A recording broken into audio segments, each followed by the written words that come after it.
And the abstract is in the announcement of this seminar. And as you can see, there are some key points I would like to address here.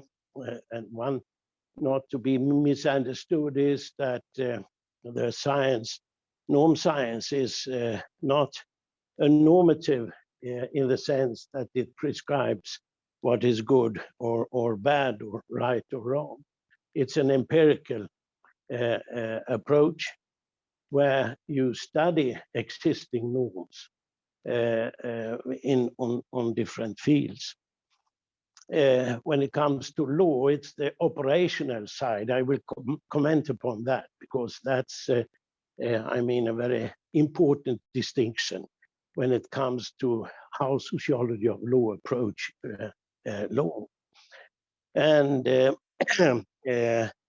it's also, I mean, it addresses both legal science in a way and social sciences. In relation to social sciences, we are talking about a synthesizing approach, which is possible due to the fact that, let's say, the main innovation in this approach is that I regard norms not only as sociologists have done all the time, that it's something interactional, how people behave according to expectations.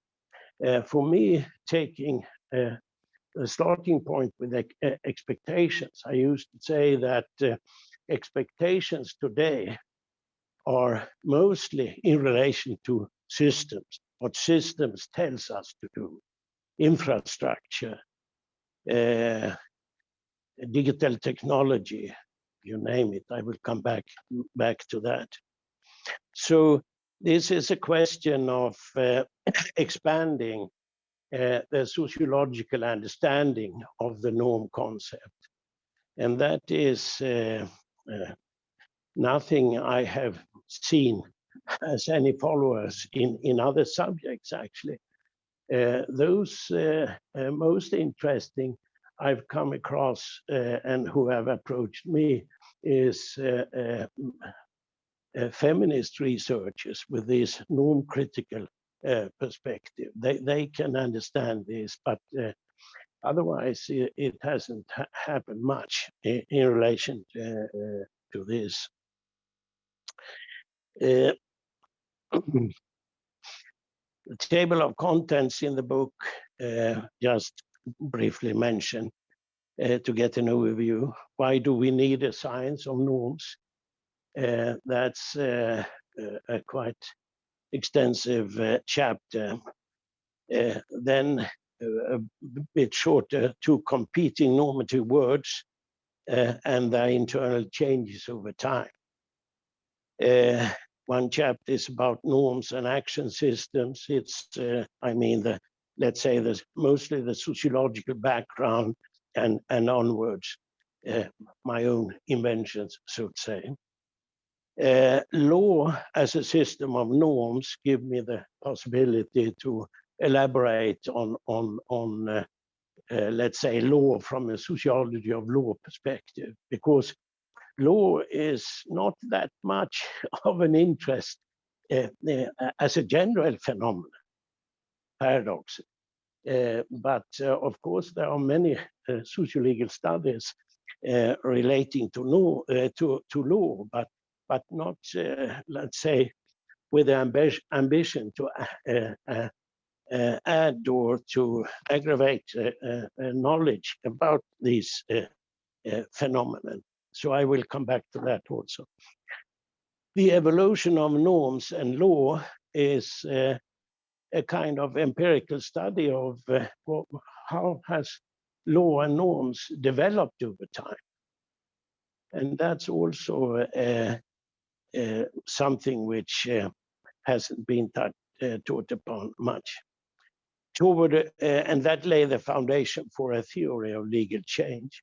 And finally, I argue for a science of norms. There are two assumptions in my theory, norm theory, which I have to mention. And one is that I have already mentioned to a certain extent that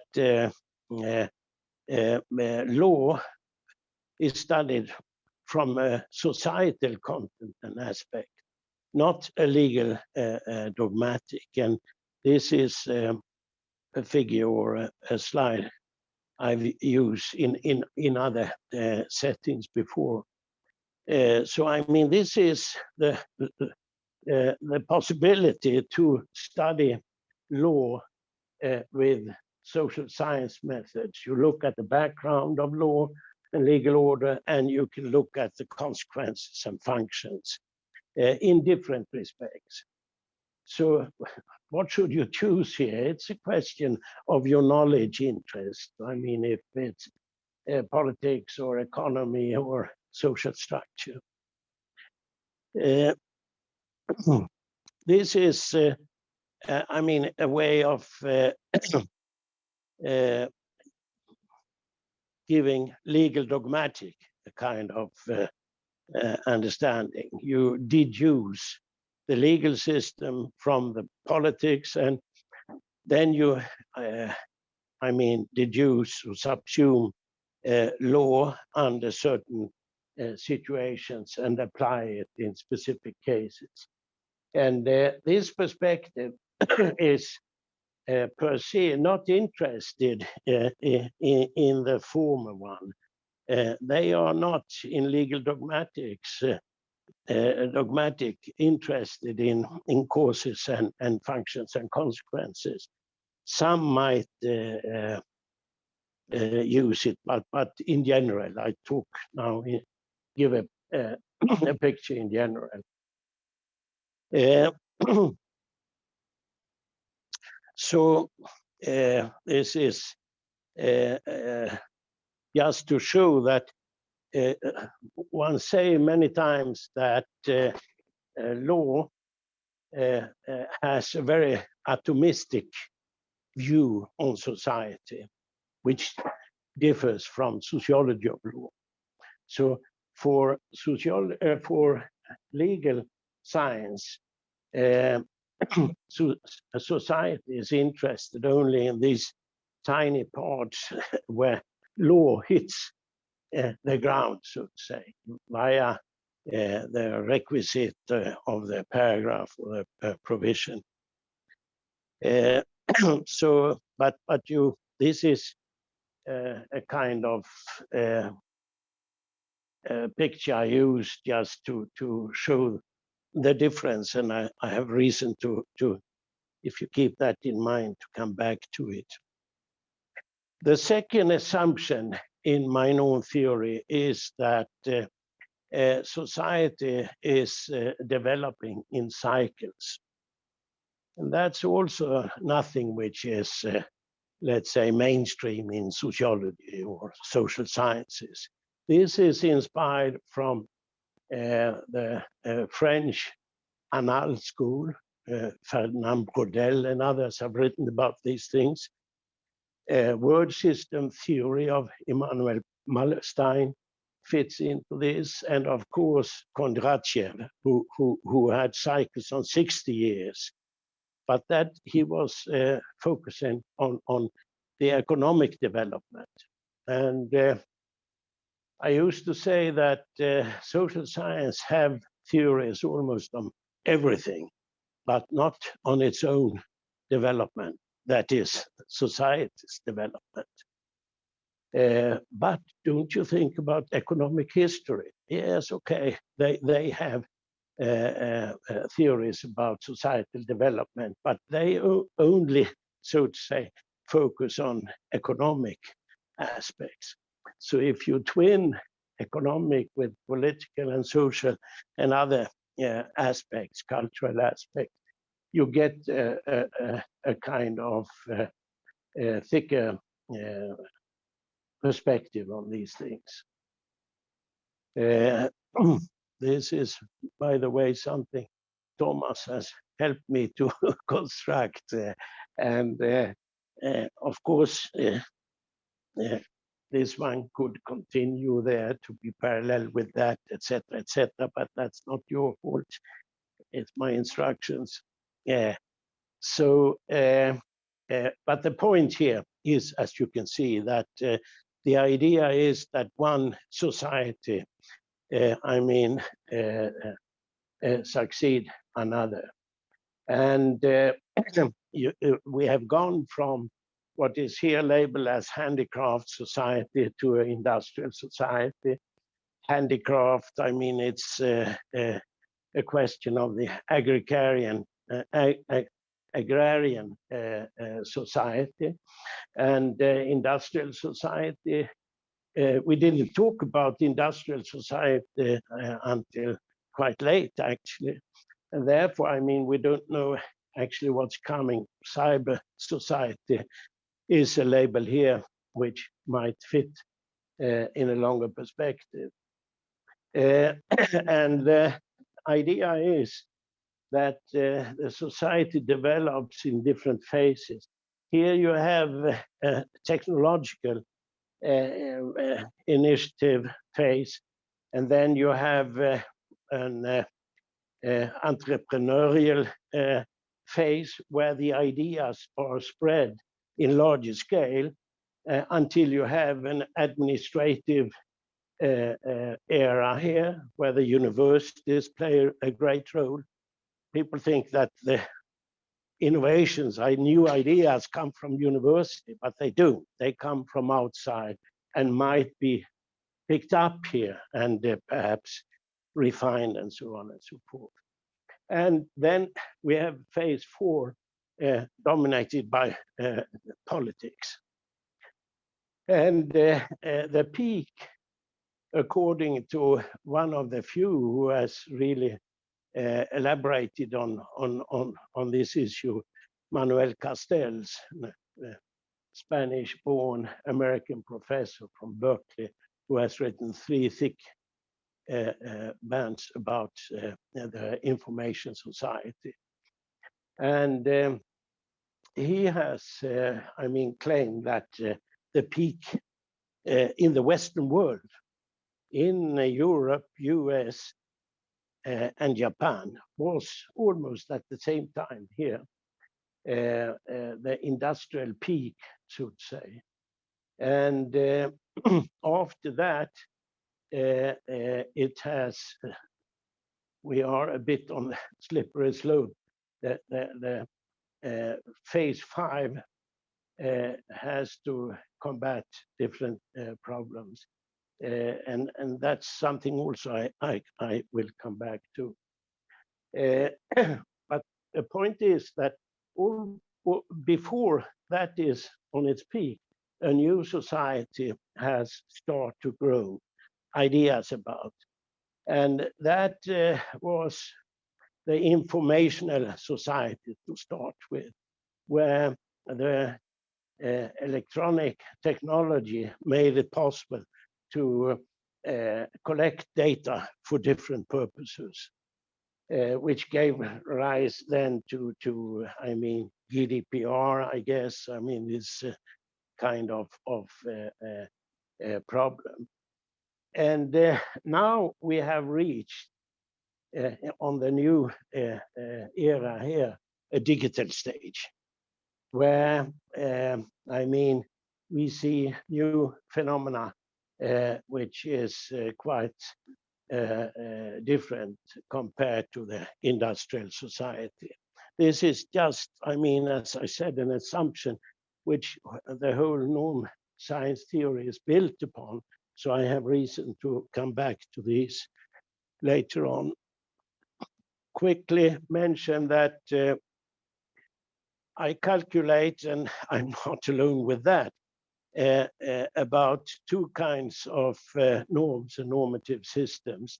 One is the one growing from below, and the other one is, let's say, decided and implemented from top down, bottom up and top down difference. Willem Aubert, I just wanted to mention in relation to this.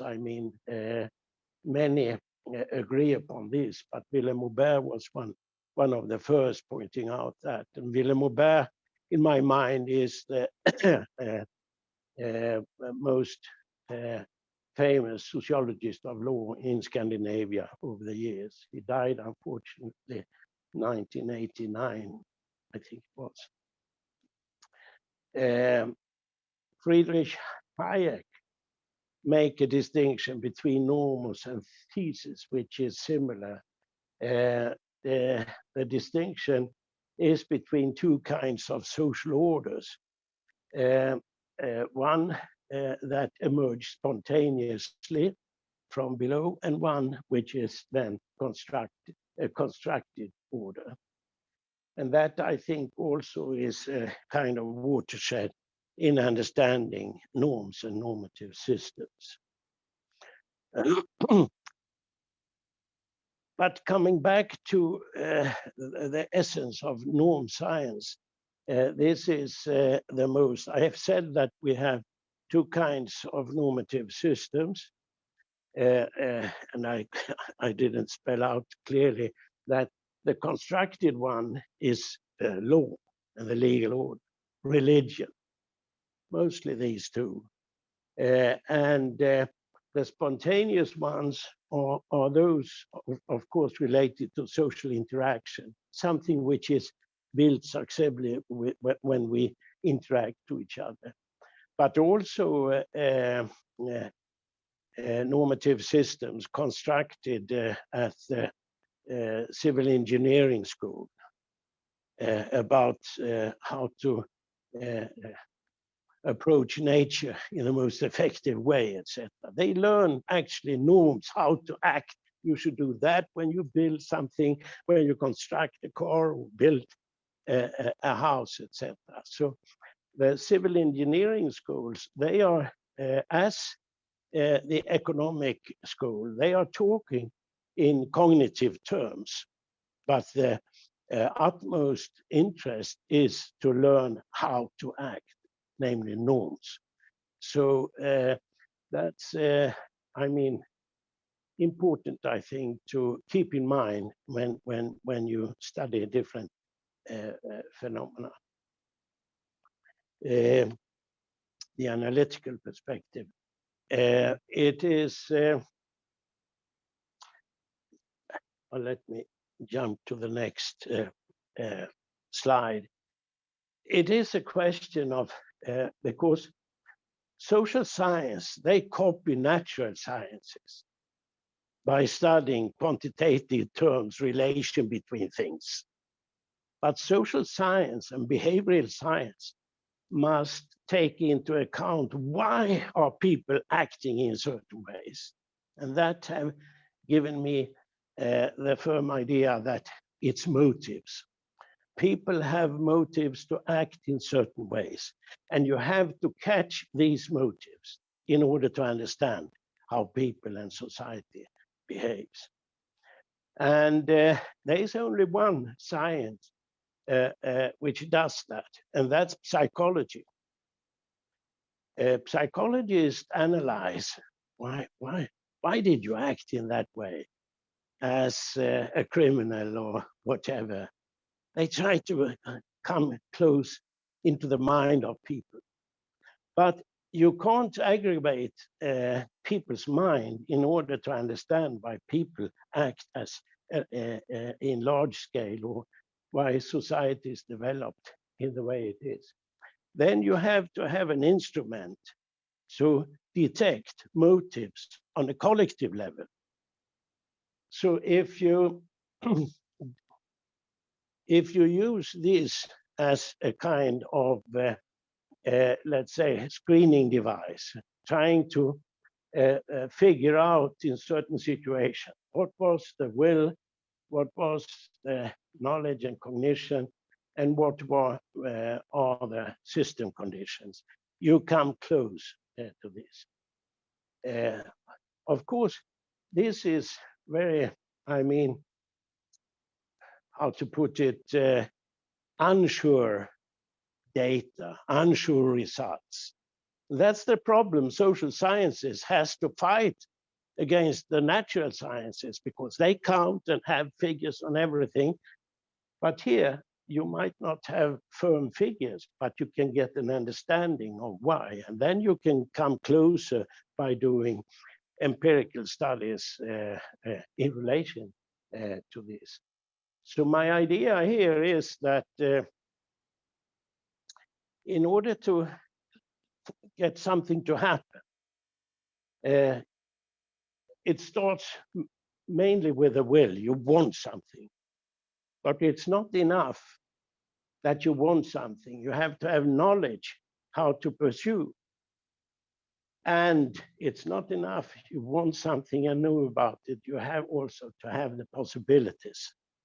And the possibilities in our time is related to the systems we have created in order to fulfill our human needs.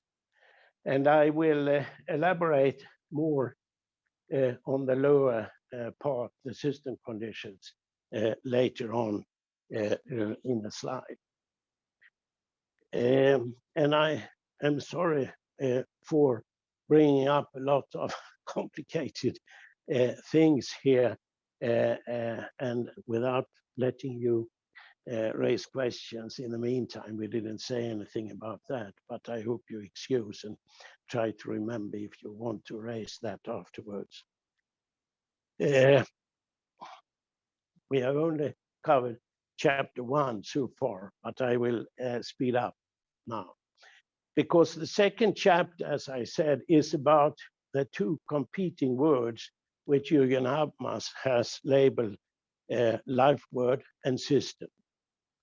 And the interesting thing is that to start with, you must acknowledge the difference. I mean, life word is mainly a question of social life, the private or individual life, and family life, mates or friends who meet may,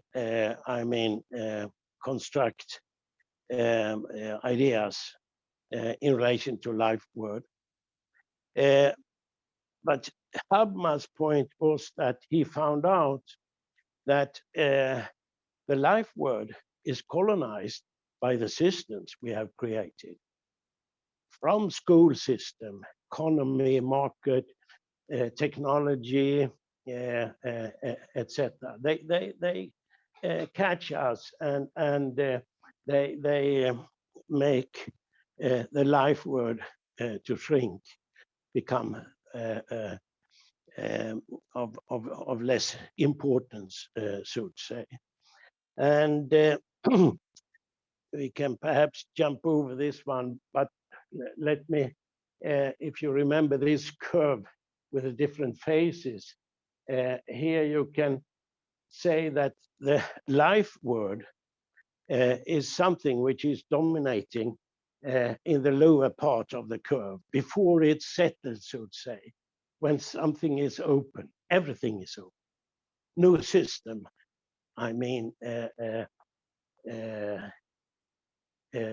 is blocking us. And later on, we have the ideological phase, economic, and the political one. Perhaps moral and ethics is more interesting. It starts with a virtue and ends up with a rule-based ethics. Today, we are dominated by rule-based ethics. We should follow rules. You shouldn't argue. Just follow the rule. It's not a problem. But I mean, in the beginning of the curve, when you don't have role models, when you don't have a firm idea about what society and your life is about, then virtue is important. Virtue in terms of good behavior. You should be not only a good teacher, Patrick, you should be a good person also, so everyone could see. This is something which develops, and You have also, I mean, Habermas, he claimed that system is colonizing the life word. Is famous also for another thing, that he put on a communicative theory. And he wanted to, I mean, promote new ideas. But all these people who are lying behind these, they have no idea on a curve like that. They just put it there as it is. You could pick here, we could pick there and put together. There is no, I mean, theory behind. So this is a way of trying to get some order about things. And down here you have proto-science in the beginning, several sciences or several sciences competing, and then you have a normal science period until you get clashes between many sciences. And those of you who are have learned your theory of science lessons and knew Thomas Kuhn, this is, I mean, his idea about things, that we end up in a kind of anomy, where we, to a certain extent, are today, which might be of relevance for criminologists.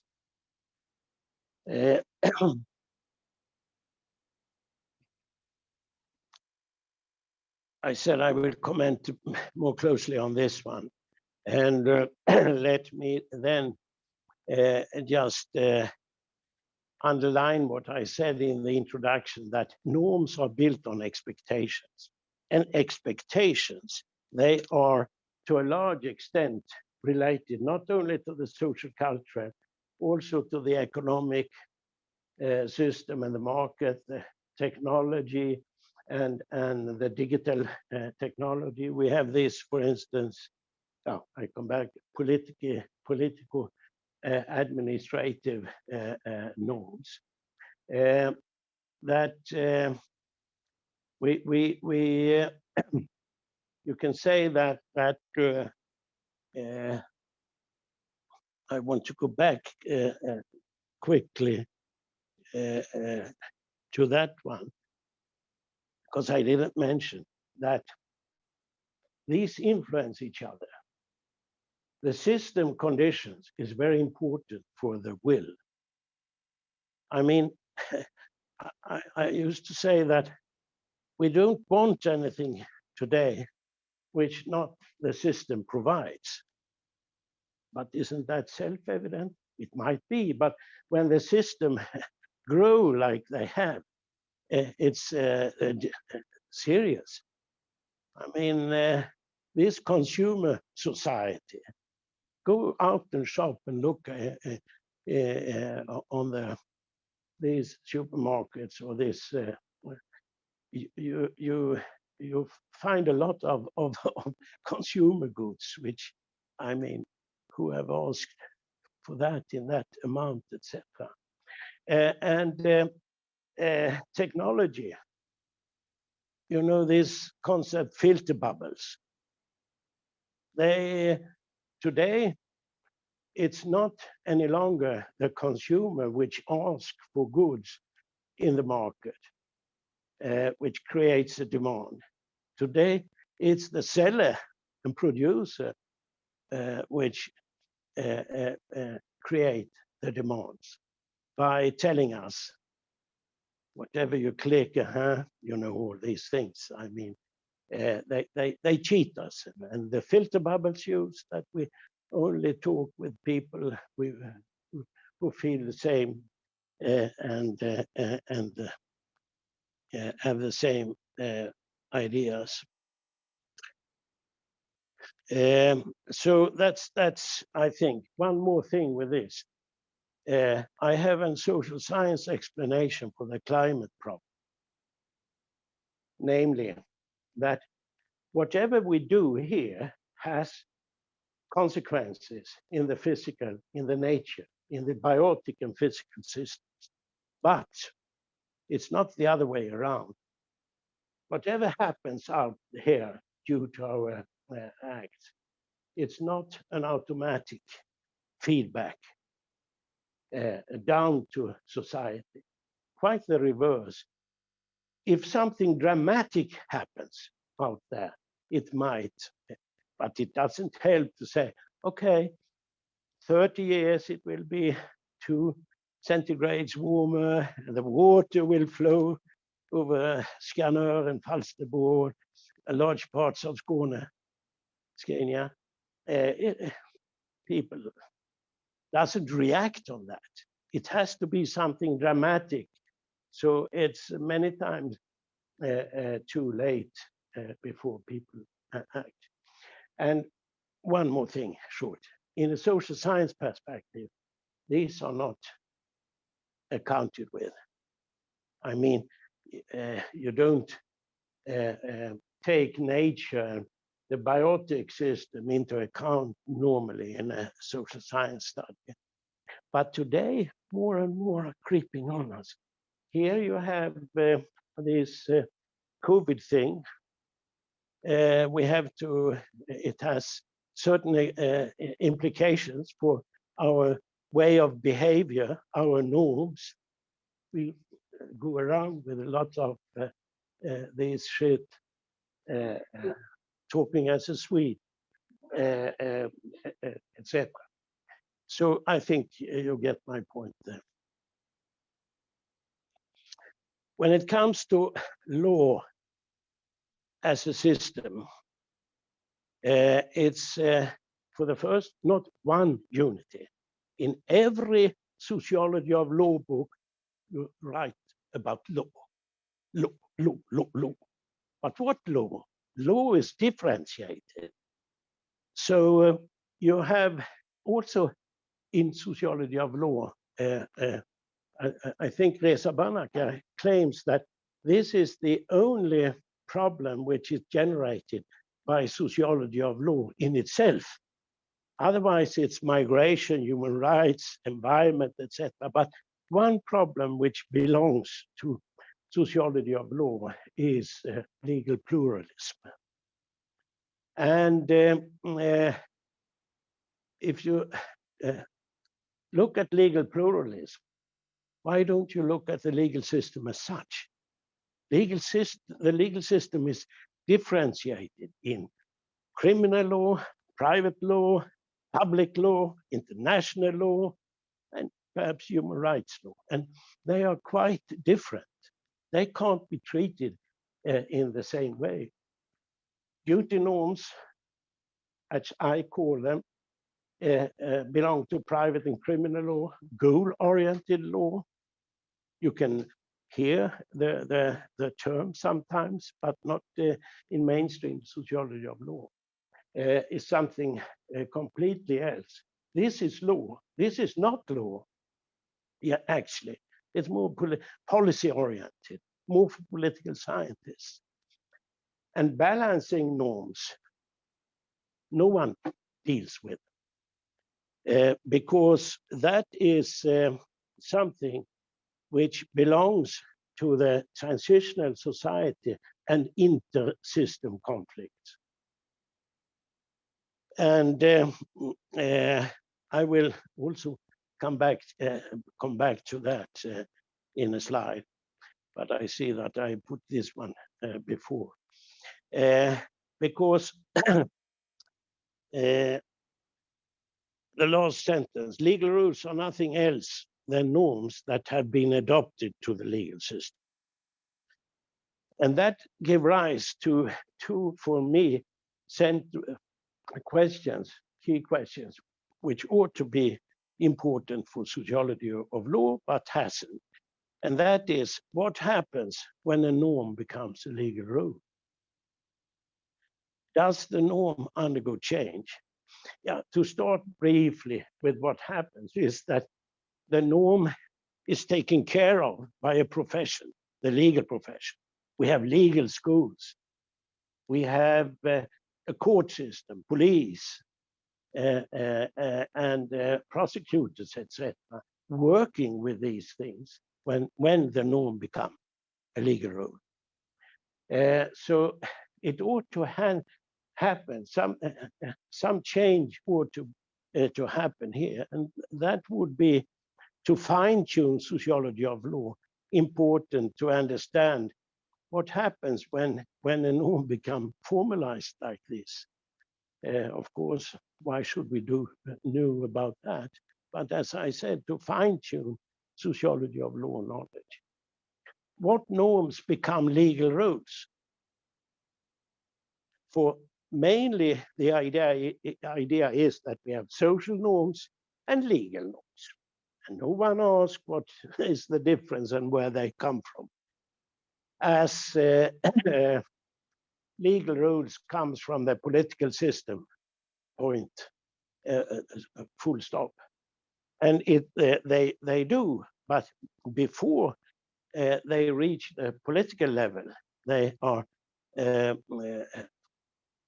question of, let's say, social struggles and so on, before they become politicized. Yeah,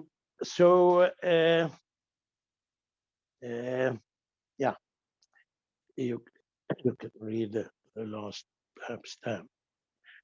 Also a question how to detect norms.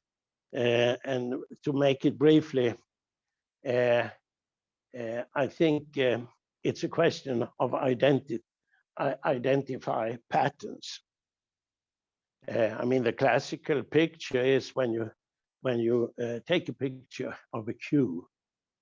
Here is a certain norm at stake. I mean, people follow a certain pattern of behavior here.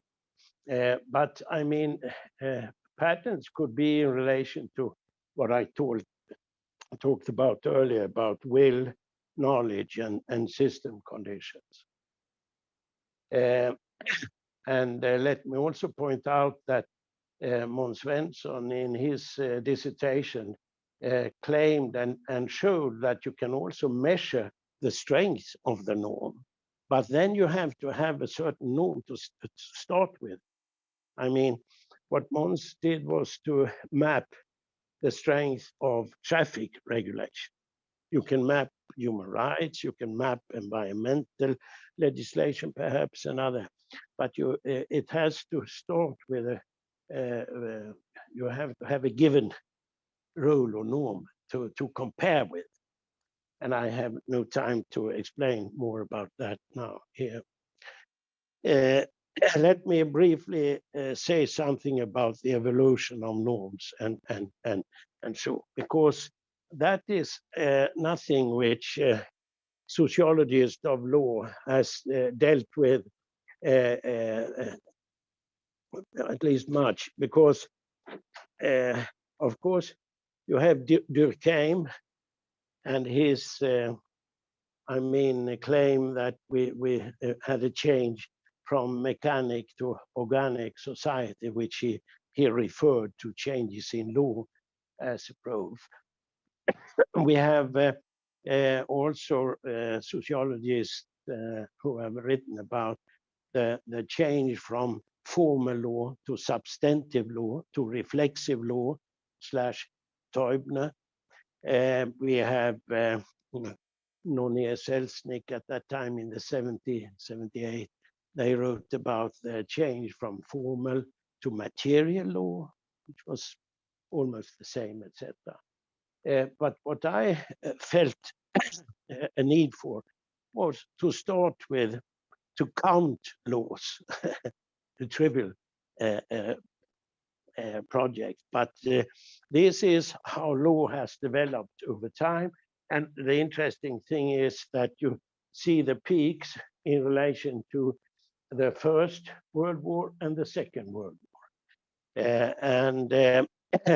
But if you continue to, distinguish between and discriminate between different parts of the legal system, you can see that the black bars here represent public law, and they were growing during the Second World War and the First World War, and also to a certain extent during the welfare state era.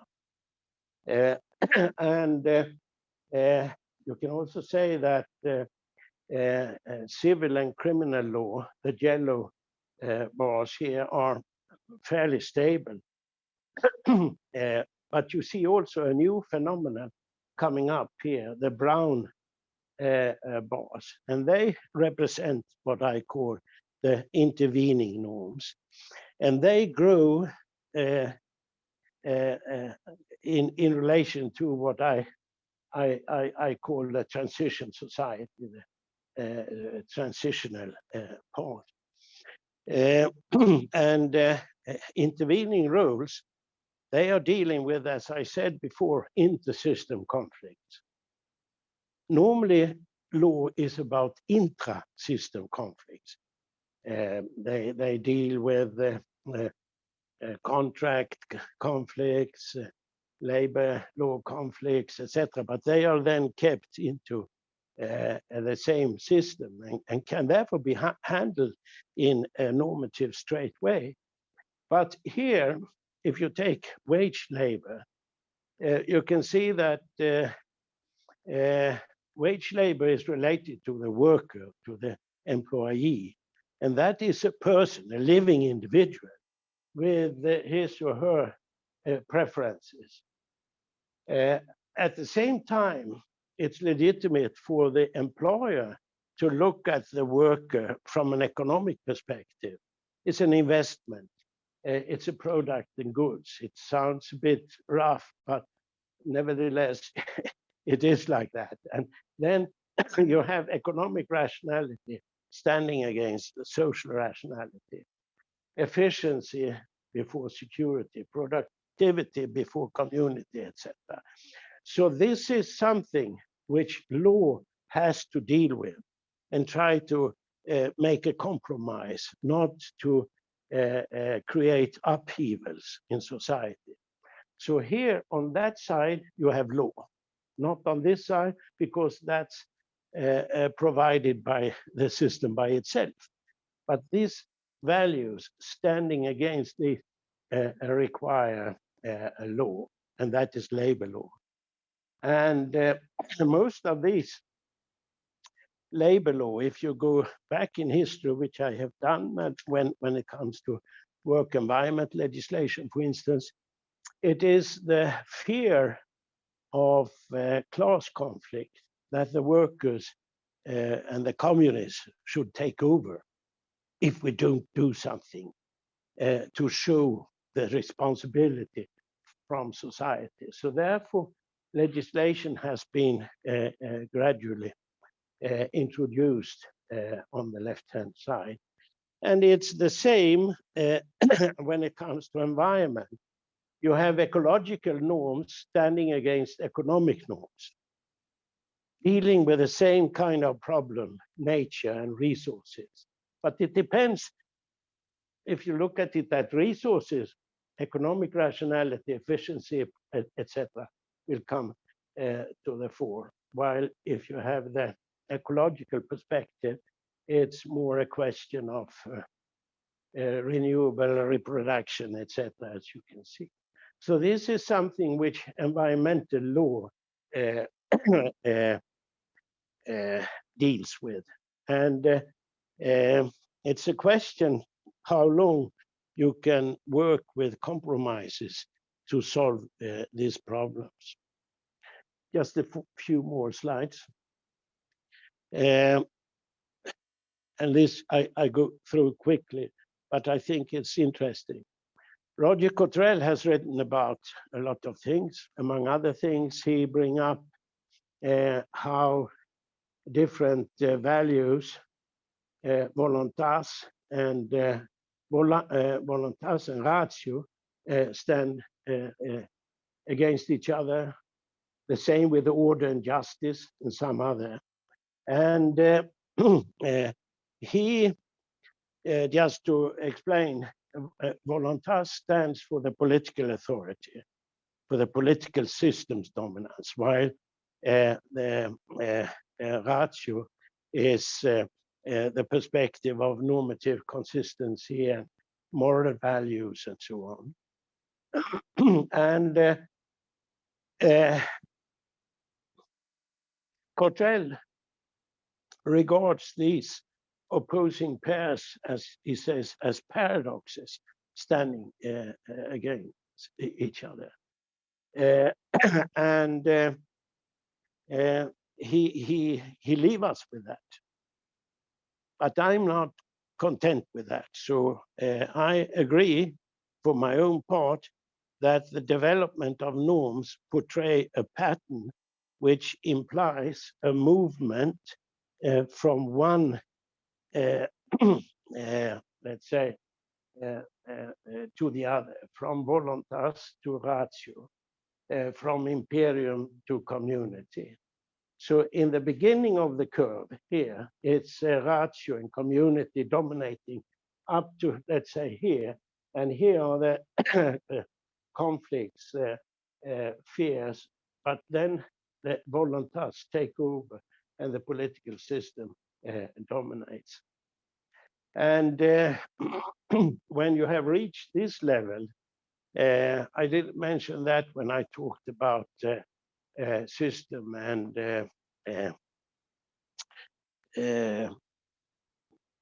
life word, that here system and life word fall apart, slide apart, which minimize the legitimation for the system, the longer we continue here. So this, in a way, then, the idea is that this sliding apart lay the foundation for the ideas from the coming societal curve here. So you have also here on top substantive justice, we are still there, and against formal justice. It's a question of equal share. Here should everyone has the same share of the cake. And here you should have the possibility to create your own cake. You should have the equal possibilities instead.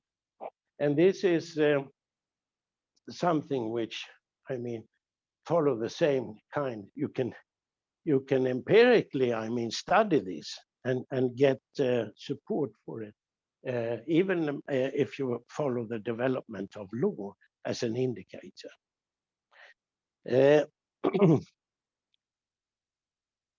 Here, law is dominating. Internal perspective, juridical facts, legal positivism is the legal philosophy dominating. And here you have the external perspective, asking yourself, what is it all about and what values and interests are we going to support here? So something new is coming in the beginning of the curve. And then later on, it will be captured by formal law. This one, very brief. Below this, you have criminal and civil law. And the interesting thing is that civil and criminal law, they haven't changed ever since the Greek or the Roman law. So I used to say it's today we are dealing with the same kind of problem which the Greeks and Romans worked with 2,000 years and more about. Because there is, I mean, this is about interpersonal relationships. And interpersonal relationships, they can't, I mean, develop, they have a certain, I mean, area where they can develop. But the political system shifts. So here you have public legislation, intervening legislation, etc., which develops over time. But here you have a fairly stable kind of legislation. this is one of my, I mean, the most fundamental argument for studying norms in a legal perspective, namely that norms are lying in behind, so to say, between law and society. Norms are then changing or supporting law. And I can make it more complicated, but I have no time to do that here now. But I want to add point out this. Legal norms are never stronger than the underlying social norms. And that is also something for criminologists to take into account. They have to be in congruence with each other. And that is the far most important factor to why people obey the law. And that's, I mean, you don't see that argument in sociology, which is for me a surprise. Tom Tyler and others with the more psychological explanations, you can see. But someone might think, but isn't law used to change behavior? Yes, of course, but then it costs. It requires repression or stimuli. Otherwise, you don't change. But how about that provision about parents beating children, 1979 in Sweden? That was not related to repression, but it had effect over time. It might be an exception, but people say that it was also a part of repression for those who beat the children. My main idea in the last chapter is that the legal development is going from both and. The intervening rules. You want to keep the cake and still eat it. Therefore, we do compromises. Okay, it gets warmer, but we can't get rid of our oil and production system as such. I mean, we have to make compromises here. Can even buy Russian oil if we have to. To either or, which is characterizing the new legislation in relation to digital technology.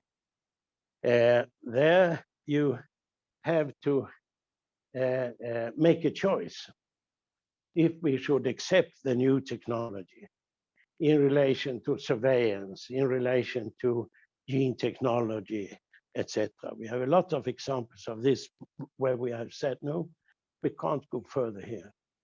And that might be also the solution for the environment and sustainability which is partly been introduced. From 1930 and on, we shouldn't have any cars going on ordinary gasoline. That's a way of the same kind of thinking. We can't keep on as we have done. So when the digital technology takes over and starts to replace the industrial model, the technology itself becomes norm setting. When the digital technology arrives, lawyers think, how should we regulate this? But they forget that the new technology has their own normative consequences. And one of the first to point out that was a friend of mine and a doctor, Hedes doctor in Lund, honorary doctor in Lund, Lawrence Lessig, when he wrote that code is law. And then I have written about that myself and added algorithms are norms. That requires a new regulatory logic. So we go from a proactive to a reactive strategy, perhaps, in order to keep with these problems. But I think the time has run out, and I thank you for listening.